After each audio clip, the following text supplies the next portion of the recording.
Movie के start में हम देखते हैं कि इंसानों की वजह से इस दुनिया में इतने ज़्यादा चेंजेस आते हैं, वॉर्स होती हैं और पेंडेमिक्स होते हैं एंड नेचुरल डिज़ास्टर की वजह से इस दुनिया में रहना नामुमकिन हो गया है।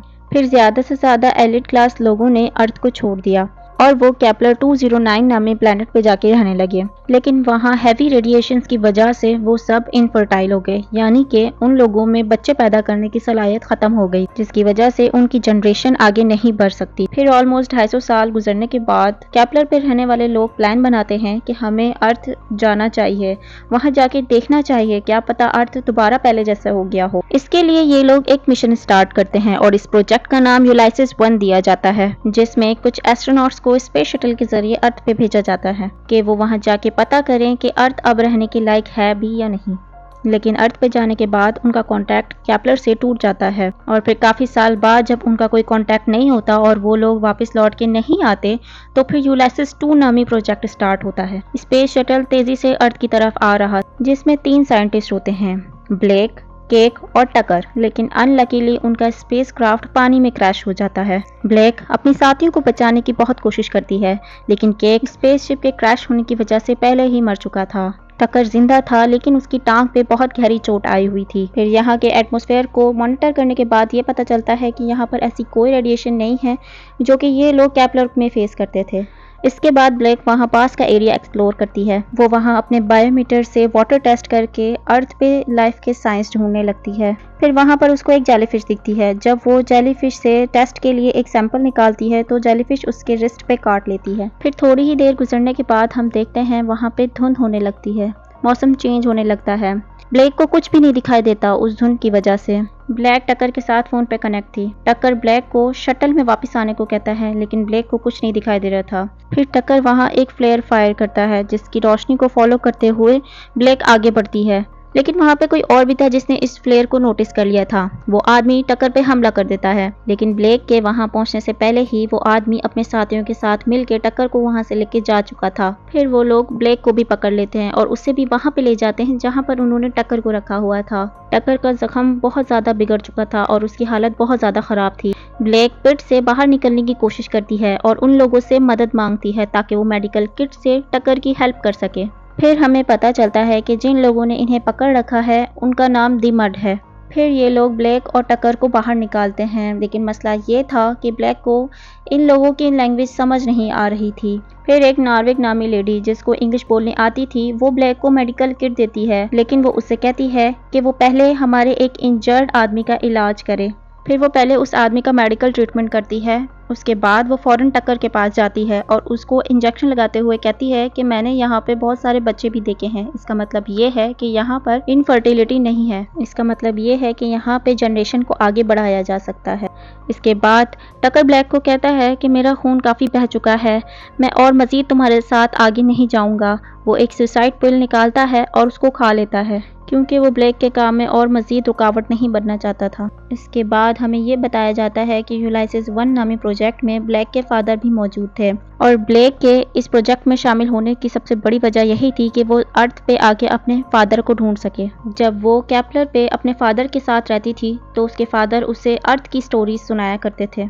उन्होंने उसे बताया कि जब मैं बहुत छोटा था तो मैंने काफ़ी सारे लोगों के साथ अर्थ से केपलर पर माइग्रेट किया था और ये सारी बातें ब्लैक इमेजिन कर रही थी। फिर कुछ देर बाद मर्द के बच्चे वहां आकर पिट में ब्लैक पर पानी फेंक रहे थे और उस पर बहुत ज़्यादा हंस रहे थे। उन्हीं बच्चों में एक माइला नामी लड़की ब्लैक से बात करना चाहती थी, लेकिन मसला ये था कि उसे ब्लैक की लैंग्वेज नहीं आती थी। फिर वहाँ ब्लैक उसे वॉल पर ड्रॉ करके बताती है कि वो एक दूसरे प्लेनेट से आई है और उससे रिक्वेस्ट करती है कि तुम प्लीज़ मेरा रेड बॉक्स ढूंढ दो। फिर कुछ देर बाद ब्लैक को बाहर से चीहू की आवाज़ आती है और कुछ बच्चे छुपने के लिए पिट में उसके पास आ जाते हैं। फिर वो वहाँ होल से देखती है कि दीमट पे कुछ लोगों ने अटैक कर दिया है। इसके बाद वो माइला को देखती है जिसके हाथ में रेड बॉक्स था, लेकिन पिट में आए हुए बच्चे बहुत ज़्यादा डरे हुए थे, जिसमें से एक बच्चा बहुत ज़्यादा रो रहा था।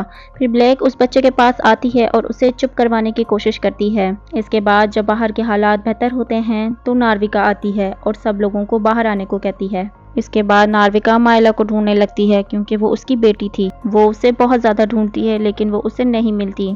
दरअसल जिन लोगों ने इन पर हमला किया था वो माइला को उठा के ले गए थे। अब नार्विका अपनी बेटी को ढूंढने निकल पड़ती है और ब्लेक भी उसके पीछे पीछे आती है और थोड़े ही दूर जाने के बाद उन्हें वो लोग दिख जाते हैं।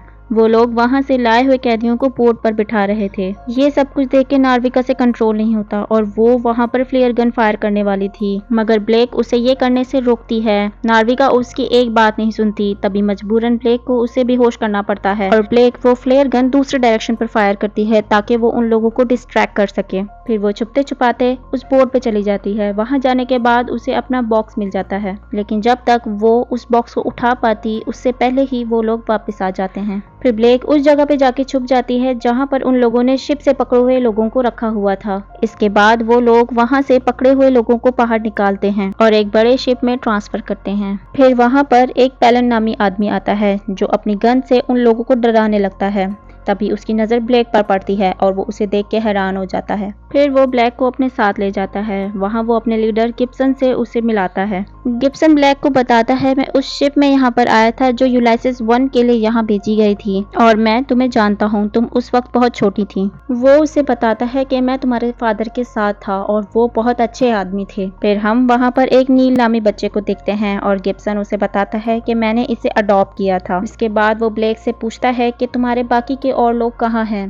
ब्लेक उसे बताती है कि वो सब लोग मर चुके हैं और मेरा कैप्लर से कांटेक्ट भी टूट चुका है क्योंकि स्पेसक्राफ्ट पूरी तरह से टूट चुका है। वो गिब्सन को बताती है कि मुझे रेड बॉक्स की तलाश है जिससे मेरा काम आसान हो जाएगा और वो बॉक्स तुम्हारे आदमियों की शिप पे पड़ा हुआ है, लेकिन उस बॉक्स को यूज में लाने के लिए हमें यूलाइसिस 1 की ट्रांसमिशन चाहिए होगी जो कि तुम्हारे पास है। अब गिब्सन उसे कहता है कि यूलाइसिस 1 तो पूरी तरह से डिस्ट्रॉय हो चुका है, टूट चुका है। फिर वो उसे उसके फादर के बारे में बताता है कि वो यहाँ आके मर्ज के साथ रहने लगे, लेकिन जब तुम्हारे फादर ने कैप्लर से कांटेक्ट करने की कोशिश करी तो मर्ज ने उनके खिलाफ बगावत कर दी। उन्होंने तुम्हारे फादर की शिप भी डिस्ट्रॉय कर दी और उन्हें मार डाला। इसके बाद वो उसे कुछ ड्राइंग सिखाता है जो कि हाई टेक मशीन की थी। वो उसे कहता है ये तुम्हारे फादर ने ही बनाई थी और हम अभी इस वक्त इनमें से एक मशीन पर काम कर रहे हैं जिसके बाद हम यहाँ पर न्यू सिविलाइजेशन बना सकेंगे। इसके बाद वो लोग ब्लेक को एक केबिन देते हैं। केबिन में आने के बाद ब्लेक को पता चलता है कि वो अब इस काबिल हो गई है कि वो किसी बच्चे को पैदा कर सकती है। इसके बाद ब्लेक को वहाँ पर कुछ बच्चों से मिलवाया जाता है जहाँ पर एक प्रॉपर क्लास चल रही थी। इस क्लास में उन बच्चों को कैप्लर के बारे में पढ़ाया जाता था। इसके बाद ब्लेक नील के पास जाती है जो कि वहाँ पर एक प्लांट के साथ खेल रहा था। नील उससे कहता है कि ये एक ट्री है और एक ज़माने में ये हमसे भी बड़े हुआ करते थे। ये बात सुन के वो हैरान हो जाती है क्योंकि उसके डैड अक्सर उससे यही बातें किया करते थे। नील उससे पूछती है कि ये बातें तुम्हें किसने बताई हैं। वो उससे कहता है कि मैं एक पाइप के ज़रिए एक आदमी से बात करता हूँ, ये सारी बातें मुझे उसी ने बताई हैं और वो इंजन रूम के पास वाले केबिन में रहते हैं, लेकिन मैं आज तक उनसे मिला नहीं हूँ क्योंकि मुझे उस रूम में जाने से मना किया हुआ है। फिर ब्लेक सोचती है कि मुझे इस बारे में पता लगाना होगा। फिर वो उस रूम के पास जाके ग्लास से अंदर की तरफ देखती है तो वहाँ पर एक आदमी बैठा होता है, लेकिन तभी वहाँ पे गिब्सन आ जाता है। वो उससे पूछती है कि तुमने मेरे फादर के बारे में झूठ क्यों बोला। अब वो उससे कहता है कि एक्चुअली बात ये थी कि उन सारी मशीन्स को और स्पेसशिप को तुम्हारे फादर ने ही तोड़ा था क्योंकि तुम्हारे फादर कैप्लर से कोई कांटेक्ट नहीं रखना चाहते थे। वो नहीं चाहते थे कि कैप्लर के लोग कभी भी अर्थ पर आएं। अब ब्लेक ये सारी बातें कंफर्म करने के लिए केबिन के अंदर जाती है। वो जान चुकी थी कि ये उसके फादर हैं। वो उन्हें हक करती है और वो उनसे पूछती है कि आपने मेरे साथ ऐसा क्यों किया, आपने मुझे कैप्लर पे अकेला क्यों छोड़ दिया, क्या आपको मेरी याद नहीं आती थी। वो उससे कहते हैं कि देखो मर्ज का हाल कितना बुरा है और अगर कैप्लर के लोग यहाँ पर आ जाते तो मर्ज का हाल इससे भी ज्यादा बुरा हो जाता और फिर एक दिन ऐसा वक्त आता कि उनका नाम हमेशा के लिए मिट जाता। इसलिए मैंने सारी मशीन्स तोड़ दी थी और स्पेसशिप तबाह कर दी थी ताकि कैप्लर के लोग यहाँ कभी ना आ सकें।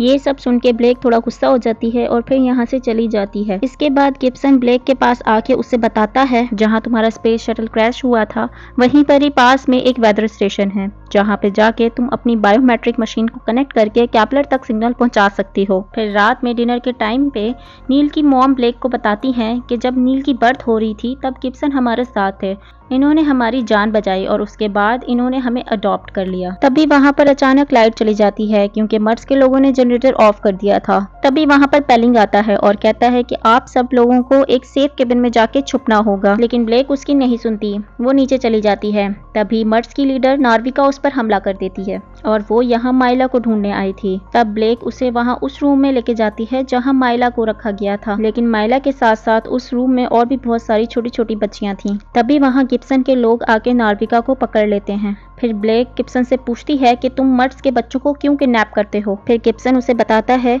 कि केपलर से यहाँ तक आने में 8 साल से ज्यादा का वक्त लगता है और वहाँ पे मौजूद लेडीज की एज 35 ईयर से ज्यादा की है, यानी यहाँ तक पहुँचने तक वो वैसे ही इनफर्टाइल हो जाएंगी। यही वजह है कि मैं इन बच्चियों को यहाँ पे रख रहा हूँ कि जब तक ये लोग यहाँ पर आएंगे ये बच्चियाँ बड़ी हो जाएंगी और जनरेशन को आगे बढ़ाने में साथ देंगी। ब्लेक गिब्सन की बात सुन के गुस्सा हो जाती है। वो कहती है ये सब कुछ जो तुम कर रहे हो इस सब को बंद कर दो, बस कर दो। लेकिन वो उसकी बात काटते हुए कहता है कि तुम्हारा बायोमेट्रिक मिल गया है, तुम्हें चाहिए कि तुम जल्द से जल्द इसे वेदर स्टेशन से कनेक्ट करो ताकि हमारा केपलर से कांटेक्ट हो सके। और फिर वहां से जाते हुए अपने आदमियों को ब्लेक पर नजर रखने को कहता है। इसके बाद वो अपने केबिन में जाती है और देखती है कि माइला वहां पे छुपी हुई है। तभी पेलिंग वहां पर आता है।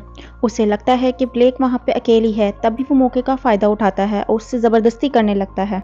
फिर ब्लेक उसे मारती है और माइला को लेके नार्विका के पास जाती है और बाकी के मर्ड्स को भी फ्री करवा देती है। फिर सारे मर्ड्स मिलके शिप पर हमला कर देते हैं। तभी हम देखते हैं कि ब्लेक अपने फादर के पास जाती है और सारी बात उन्हें बताती है। तभी वो लोग देखते हैं कि गिब्सन अपनी फैमिली के साथ वेदर स्टेशन जा रहा है। तभी ब्लेक के फादर उससे कहते हैं कि हमें उन्हें रोकना होगा, क्योंकि अगर केपलर के लोग यहाँ पर आ गए तो वो मर्ड्स को अपना गुलाम बनाने में जरा सी देर नहीं लगाएंगे। इसके बाद ब्लेक सब मर्ड्स को एक शिप में भेजती है और फिर गिब्सन को रोकने के लिए चली जाती है। वो वहां पहुंचकर देखती है कि गिब्सन बायोमेट्रिक को यूज करके सैंपल को केपलर पे सेंड कर रहा था। अब ब्लेक उसे गन दिखा के उसे रोकने की कोशिश कर रही होती है। गिब्सन भी उसे गन दिखाता है और कहता है ज्यादा होशियारी मत करना।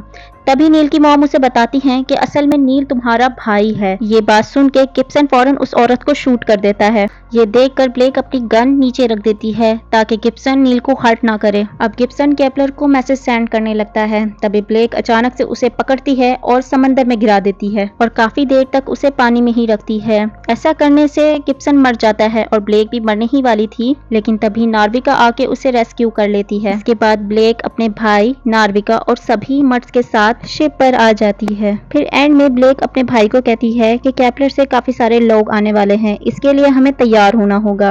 यहाँ पर इस मूवी का एंड होता है। मूवी अच्छी लगी हो तो इस वीडियो को लाइक करना और चैनल को सब्सक्राइब करना नहीं भूलिएगा। मिलते हैं अगली वीडियो के साथ, तब तक के लिए मुझे इजाजत दीजिए। Keep smiling.